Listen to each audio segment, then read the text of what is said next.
Infinix Note 40 Pro Take Charge ஒரு பெரிய media box அனுப்பியிருக்காங்க. ஏன் இவ்வளோ பெரிய மீடியா பாக்ஸ் அப்படின்னு பார்த்தீங்கன்னா, ஸ்மார்ட் ஃபோன் கூடவே வந்து இவங்க magnetic chargers, mag pad, mag power எல்லாமே கொடுக்குறாங்க. அது மட்டும் இல்லை, இந்த ஸ்மார்ட் ஃபோன் வந்து பேட்டரி மேனேஜ்மெண்ட், அதாவது பவர் மேனேஜ்மெண்ட்காக டெடிகேட்டட் சீத்தா X1 சிப்பும் கொடுத்துருக்காங்க. இது எல்லாத்துக்கு மேலே டிசைனுக்கு ஹேலோ லைட்டிங்கும் இருக்குது.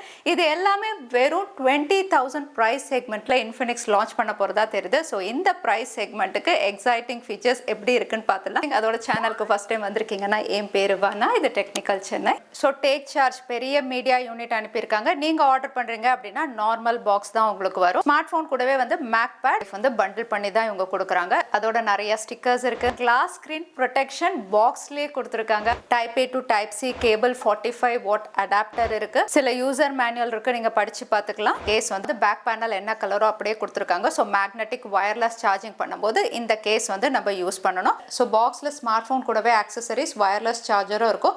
அதே மேக் பவர், இந்த wireless charger plus portable battery அப்படின்னு பார்த்தீங்கன்னா இது மட்டும் நீங்கள் தனியாக பர்ச்சேஸ் பண்ணணும். ஃபர்ஸ்ட் டே மட்டும் ஆஃபரில் அவைலபிளாக இருக்கும்.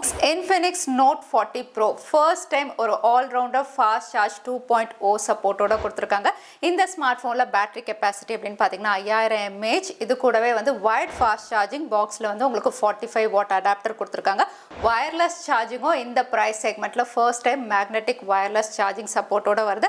அதுக்காக வந்து மேக்னெட்டிக் பேட் அதுவும் பாக்ஸ்லேயே அவைலபிளாக இருக்குது. இதை ரிவர்ஸ் சார்ஜும் நீங்கள் பண்ணிக்க முடியும். அதோட மேக் பவர் அப்படின்னு பார்த்தீங்கன்னா ஒரு போர்ட்டபிள் பவர் பேங்க் மாதிரியும் வந்து நீங்கள் எங்கேனாலுமே சார்ஜ் பண்ணிக்க யூஸ் பண்ணலாம். இங்கே மேக் பவர் வந்து நம்ம ஐஃபோனில் எப்படி மேக் சேஃப் யூஸ் பண்ணுவோமோ அதே மாதிரி தான். ஜஸ்ட் பேக் சைடில் வந்து நீங்கள் ஸ்டிக் பண்ணிங்கன்னா ஆட்டோமேட்டிக்காக சார்ஜ் ஆக ஆரம்பிச்சிடும். இதோட பேட்டரி கெப்பாசிட்டி அப்படின்னு பார்த்தீங்கன்னா 3020 mAh. இது எல்லாத்தை விட என்ன ஹைலைட் அப்படின்னு பார்த்தீங்கன்னா, மேனேஜ்மெண்ட்டுக்கு டெடிகேட்டடாக ஒரு சிப் கொடுத்துருக்காங்க. அதாவது X1 சீத்தா சிப். இந்த சிப் வந்து உங்களுக்கு ஒரு சப்போர்ட் மாடியூல் மாதிரி, சேஃப்டி மெஷர் மாதிரி வந்து உங்களுக்கு ஃபாஸ்ட் சார்ஜிங்க்கு யூஸ் ஆகும். அது மட்டும் இல்லை, இதை கஸ்டமைஸ் பண்ணிக்கிறதும் ஆப்ஷன் இருக்குது. நீங்கள் சார்ஜ் பண்ணும்போது வந்து ஸ்மார்ட் சார்ஜ் ஆப்ஷன் இருக்குது. லோ டெம்பரேச்சர் சார்ஜ், ரொம்பவே குளிரான இடத்துல நீங்கள் சார்ஜ் பண்ணணும் அப்படின்னா லோ டெம்பரேச்சர் சார்ஜை வந்து நீங்கள் எனேபிள் பண்ணலாம். அதோட இன்டெலிஜென்ட் பவர் EIQ அப்படின்னு ஒன்று கொடுத்துருக்காங்க. அதாவது வந்து நீங்கள் சார்ஜரில் போடுறீங்க அப்படின்னா 80% ரீச் ஆனவுடனே ஸ்டாப் ஆகிடும். அதுக்கப்புறம் வந்து நீங்கள் எப்போ யூஸ் பண்ணுறீங்களோ அதுக்கு ஒரு 15-20 மினிட்ஸ் தான் பேலன்ஸ் 20% வந்து சார்ஜ் ஆகும்.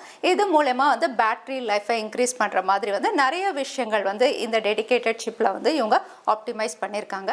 Infinix Note 40 Pro ஹேலோ லைட்டிங்கோட ஒரு நல்ல கேமரா மாடியூல், லெதர் ஃபினிஷில். இது விண்டேஜ் கிரீன் கலர். வெயிட் அப்படின்னு பார்த்தீங்கன்னா 188 கிராம் தான். ஸோ கையில் வச்சு யூஸ் பண்ணுறதுக்கு கம்ஃபர்டபுளாக இருக்குது. டிசைனுமே லெதர் ஃபினிஷ் அப்படிங்கிறதுனால பார்க்கறதுக்கு ப்ரீமியமாக இருக்குது. கர்வ்டு பேனல் அப்படிங்கிறதுனால ரொம்பவே ஸ்லீக்காக இருக்குது ஸ்மார்ட் ஃபோன். அதோட டியூரபிலிட்டிக்காக front panel Corning Gorilla Glass 5 ப்ரொடெக்ஷனோட வருது. So drop and scratch resistant அப்படின்னு சொல்லலாம். அதோட IP53 ரேட்டிங்கும் இருக்குது. ஸோ லேசாக தண்ணி பட்டா எதுவுமே ஆகாது.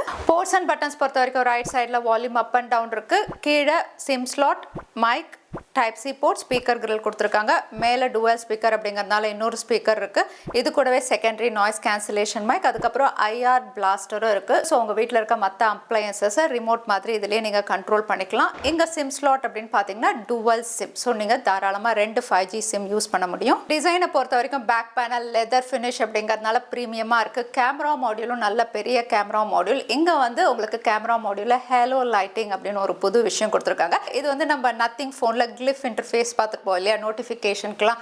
அந்த மாதிரி இந்த ஹேலோ லைட்டிங்கையும் வந்து நம்ம கஸ்டமைஸ் பண்ணிக்கலாம். இங்கே வந்து உங்களுக்கு இன்கமிங் கால் வருது அப்படின்னா அதுக்கு ஒரு கலர் நீங்கள் கஸ்டமைஸ் பண்ணிக்கலாம். நோட்டிஃபிகேஷன், சார்ஜிங், கேம் விளையாடும் போது, மியூசிக் நீங்கள் ப்ளே பண்ணுறீங்க, வாய்ஸ் அசிஸ்ட், இது எல்லாத்துக்குமே இந்த ஹேலோ லைட்டிங்கை வந்து நீங்கள் நோட்டிஃபிகேஷன் மாதிரி யூஸ் பண்ணிக்கலாம். அதோட இன்ஃபினிக்ஸ் உடைய பட்ஜெட் ஸ்மார்ட் ஃபோனில் ரொம்பவே பாப்புலராக இருந்தது இல்லையா, மேஜிக் ரிங், அதையும் இதில் கொடுத்துருக்காங்க. ஆனால் இதில் வந்து டைனமிக் பார் அப்படின்னு ஒரு புது பேரோட கொடுக்குறாங்க. அதோட டிஸ்பிளே 6.78 இன்ச்சஸ்க்கு ஒரு 3D கர்வ்டு AMOLED பேனலோட வருது. அதோட 120 Hz ஹையர் ரெஃப்ரெஷ் ரேட் இருக்கு. Peak brightness 1300 nits. அதனால தாராளமாக நீங்கள் வெளியே யூஸ் பண்ணுறீங்க அப்படின்னா வந்து டைரக்ட் சன்லைட்லையும் நீங்கள் பார்க்க முடியும். அந்த அளவுக்கு தெளிவாக இருக்குது பிரைட்னஸ். அதோட 10 பிட் சப்போர்ட் இருக்குது, வைட் ஒன் L1 சப்போர்ட் இருக்குது. பட் இங்கே HDR அப்படின்னு பார்த்தீங்கன்னா வந்து நெட்ஃப்ளிக்ஸில் நான் காட்டுது. பயோமெட்ரிக்ஸ்க்கு in display finger print sensor நிறைய வாட்டி ட்ரை பண்ணி பார்த்தேன், குவிக்காக ஓப்பன் ஆகுது. ஃபேஸ் அன்லாக்குமே வந்து குவிக்காக இருக்குது. டிஸ்பிளே குவாலிட்டி AMOLED பேனலில் 3D curved display, அதனால viewing angle நல்லா இருக்கு. கலர்ஸுமே black கலர்ஸ் எல்லாம் deep black நல்லாவே enhance பண்ணி காட்டுது. இங்க display brightness-யும் நீங்க increase பண்ணிக்கிற மாதிரி வந்து high brightness mode அப்படின்னு கொடுத்திருக்காங்க. ஸோ அதையும் வந்து நீங்க enable பண்ணிக்கிட்டீங்க அப்படின்னா இன்னுமே பிரைட்டா வந்து நீங்க மூவிஸ் வாட்ச் பண்ண முடியும். அதே ஆடியோ பொறுத்த வரைக்கும் stereo speaker sound by JBL. So வந்து ரொம்பவே லவுடா இருக்கு. இங்க ஆடியோ குவாலிட்டி அப்படின்னு பாத்தீங்கன்னா வந்து பேஸ் இந்த வேலைக்கு ஆவரேஜ் அப்படின்னு சொல்லலாம். பட் ட்ரெபிள் ரொம்பவே நல்லா இருக்கு. ஸோ வந்து ஓவராலா வந்து உங்களுக்கு டீசென்ட் ஆடியோ எக்ஸ்பீரியன்ஸ் கிடைக்கும். பெர்ஃபார்மன்ஸ் பொறுத்த வரைக்கும் 5G smart phone MediaTek Dimensity 7020 இந்த சிப்போட வருது. இது 6 நானோமீட்டர்ல ப்ராசஸ் பண்ண chip. Clock speed 2.2 GHz. GPU IMG BMX 8256. இது கூடவே வந்து RAM மேனேஜ்மெண்ட் அப்படின்னு சொல்லும்போது உங்களுக்கு எக்ஸ்டெண்டட் RAM அவைலபிளா இருக்கு. அது கூடவே LPDDR4X RAM UFS 2.2 கொடுத்துருக்கிறதுனால ரீட் அண்ட் ரைட் ஸ்பீட் நல்லா இருக்கு. மல்டி டாஸ்கிங் பண்றீங்க, ஆப் ஓப்பனிங் க்ளோசிங் இது எல்லாமே ஸ்மூத்தா இருக்கு. அதே சாஃப்ட்வேர் பொறுத்த வரைக்கும் லேட்டஸ்ட் Android 14 XOS 14 வெர்ஷனோட வருது. இங்க யூசர் இன்டர்ஃபேஸ் அப்படின்னு பாத்தீங்கன்னா வந்து பெரிய அளவுல ப்ளோட்வேர்ஸ் இல்லை. இதுக்கு முன்னாடி இருந்ததை விட கொஞ்சம் குறைச்சிருக்காங்க. பட் இருந்தாலுமே சில unnecessary ஆப்ஸ் இருக்கு, நீங்க அன்இன்ஸ்டால் பண்ணிக்கலாம். அப்டேட்ஸ் பொறுத்த வரைக்கும் 2 இயர்ஸ்க்கான OS அப்டேட், 3 இயர்ஸ்க்கான செக்யூரிட்டி பேட்ச் அப்டேட் கொடுத்துருக்காங்க. இங்க BGMI அப்படின்னு பாத்தீங்கன்னா வந்து ஓரளவுக்கு ஸ்மூத்தா நீங்க விளையாட முடியும். ஃப்ரேம் டிராப்ஸ் அப்படின்னு பாத்தீங்கன்னா அப்பப்போ நீங்க பார்க்கலாம். இது கேமிங் சிப் கிடையாது. ஸோ நீங்க கேம் விளையாடுறீங்க அப்படின்னா இந்த X பூஸ்ட் அப்படிங்கிற ஒரு ஆப்ஷன் இருக்கு. அதை எனேபிள் பண்ணி விளையாடும் போது ஓரளவுக்கு நீங்க கேம் விளையாடலாம். நார்மல் டே டு டே ஆக்டிவிட்டிஸ்க்கு இந்த சிப் வந்து ரொம்பவே நல்லா பெர்ஃபார்ம் பண்ணுது. அதே நெட்வொர்க் அப்படின்னு பாத்தீங்கன்னா 5G ஸ்மார்ட் போன் தாராளமா நிறைய 5G பேண்ட்ஸோட வருது. இங்க கால் குவாலிட்டி செகண்டரி மைக் கொடுத்துருக்காங்க, அதனால கால் குவாலிட்டி நல்லா இருக்கு. இங்க கண்ட்ரோல் பேனல் பொறுத்த வரைக்கும் screenshot, screen recorder, scan QR code, அதோட NFC சப்போர்ட்டும் அவைலபிளா இருக்கு. கேமராஸ் பொறுத்த வரைக்கும் ட்ரிபிள் கேமராவோட வருது. Main sensor 108 megapixel OS சப்போர்ட்டோட கொடுத்துருக்காங்க. இது கூடவே அடிஷனலா 2 மெகா பிக்சலுக்கு மேக்ரோ, 2 மெகா பிக்சலுக்கு டெப்த் சென்சார் வருது. Front camera selfie camera 32 megapixel கொடுத்துருக்காங்க. இங்க பிக்சர் குவாலிட்டி அப்படின்னு பாத்தீங்கன்னா 108 மெகா பிக்சல்ல நல்ல லைட் கண்டிஷன்ஸ்ல உங்களுக்கு டீடைல்ஸ் நல்லாவே இருக்கு. கலர்ஸ் நல்லா காட்டுது. ஸ்கையுடைய கலரா இருக்கட்டும், பூவுடைய கலர் எல்லாமே வந்து உங்களுக்கு ஓரளவுக்கு நேர்ல எப்படி பாக்குறீங்களோ அதே மாதிரியே இருக்கு. டீடைல்ஸ்மே நல்லா இருக்கு. பிக்சர்ஸ் எல்லாமே கிறிஸ்பா இருக்கு. அதே போர்ட்ரேட் ஷாட்ஸ் பொறுத்த வரைக்கும் பிளர் எஃபெக்ட் நல்லா இருக்கு. சப்ஜெக்ட்டுக்கும் பேக்ரவுண்டுக்கும் உங்களுக்கு வந்து நல்லாவே வந்து டிஃபரன்ஸ் பண்ணி பிளர் எஃபெக்ட் காட்டுது. ஸோ டீடைல்ஸ்மே நல்லா இருக்கு. அதே லோ லைட் பிக்சர்ஸ் அப்படின்னு பாத்தீங்கன்னா அங்கங்க கொஞ்சம் லைட் எரியும் போது வந்து உங்களுக்கு ஓரளவுக்கு கிறிஸ்பா இமேஜஸ் கிளிக் பண்ணுது. பட் சுத்தமா லைட் இல்லை அப்படின்னா கண்டிப்பா நாய்ஸோட தான் உங்களுக்கு பிக்சர்ஸ் இருக்கும். அதே மேக்ரோ ஷாட்ஸ் அப்படின்னு பாத்தீங்கன்னா அதுலயுமே டீடைல்ஸ் மெயின்டைன் பண்ணுது. இங்க செல்ஃபி அப்படின்னு பாத்தீங்கன்னா 32 மெகா பிக்சல்ல சப்ஜெக்டுடைய ஃபேஸ், ஸ்கின் டோன் கொஞ்சம் என்ஹான்ஸ் பண்ணி காட்டுது. இருந்தாலுமே நல்லா இருக்கு. ஸோ கேமரால ஸ்கை ஷாட் அப்படின்னு ஒரு ஃபீச்சர் கொடுத்துருக்காங்க. ஸோ நீங்க ஸ்கையை வந்து டிஃப்ரெண்ட் டைப்ஸா வந்து நீங்க எடுக்கிற மாதிரி வந்து அந்த ஆப்ஷனும் அவைலபிளா இருக்கு. இது கூடவே டுவல் வியூ அந்த மாதிரி கேமரா ஃபீச்சர்ஸ் எப்பவுமே இன்ஃபினிக்ஸ்ல இருக்கிற மாதிரி இதுலயும் அவைலபிளா இருக்கு. அதே வீடியோ பொறுத்த வரைக்கும் 2K 30 FPS வரைக்கும் உங்களுக்கு ரியர் சைட்ல சப்போர்ட் இருக்கு. அதுல வீடியோ குவாலிட்டி நல்லா இருக்கு. பட் ஸ்டெபிலைசேஷன் அந்த அளவுக்கு இல்ல. ஸ்டெபிலைசேஷன் நல்லா இருக்கணும்னா 1080 60 FPS 30 FPSல உங்களுக்கு ஸ்டேபிளா வீடியோஸ் நீங்க ரெக்கார்ட் பண்ண முடியும். ஃப்ரண்ட் கேமராலையும் ஓரளவுக்கு டீடைல்ஸோட வந்து நீங்க வீடியோஸ் ரெக்கார்ட் பண்ண முடியும்.